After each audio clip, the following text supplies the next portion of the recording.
তো কেমন আছো ইউটিউববাসী? আজকে আমরা একটি ড্রয়িং করতে চলেছি, যেটা আমার কমিশন আর্টওয়ার্ক। আজকে আমরা আঁকতে চলেছি একটি আয়রন ম্যানের পিকচার, যেটার মূল্য আমি 60 টাকা নিচ্ছি, যেহেতু আমার এটা ফার্স্ট আর্টওয়ার্ক। তো আমরা এটার দাম একটু কম রেখেছি।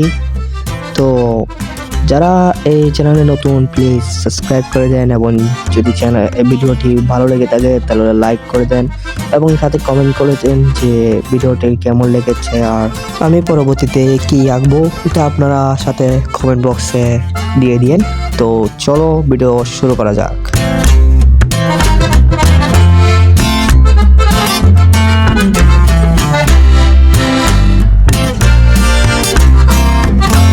গাইস, আমি এখানে স্টপ করেছি কারণ আপনারা অনেকজন ভাবছেন আমি এই কাগজটি কেন উল্টিয়েছি এবং প্রথমে কেন আমি এটা আর্ট করেছি।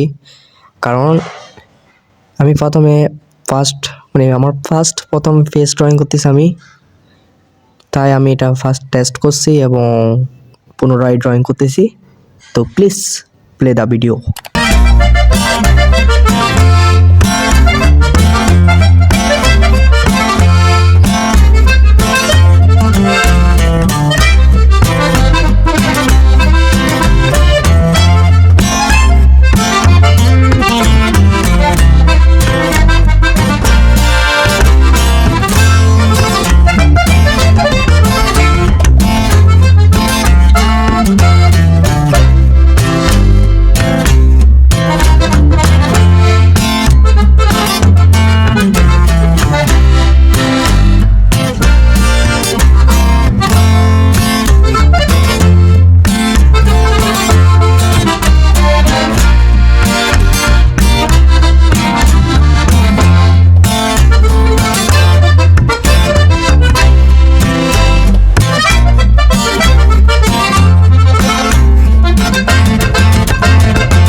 তো আমার ড্রয়িং এখন মোটামুটি শেষ পর্যায়ে চলে আসছে। টনি স্টারের ফেসটা আমার থেকে অনেক কষ্ট করে আঁকতে হয়েছে, তো আমি যেটুকু আঁকতে পেরেছি সেটুকু এঁকেছি। এটা আমার ফার্স্ট ফেস ড্রয়িং ছিল, মানে অরিজিনাল মানুষের বা বাস্তবে মানুষের ফেস ড্রয়িং করার জন্য। আরগুলো যতগুলো আমি ড্রয়িং করেছি সবগুলো এনিমি, এগুলোই ড্রয়িং করেছি। আপনাদের কিরকম লেগেছে প্লিজ কমেন্টে জানাবেন, এবং ভিডিওটি ভালো লাগলে এবং লাইক করে দিবেন এবং সাবস্ক্রাইব করে দিবেন। তো আউটপুট দেখে নেন।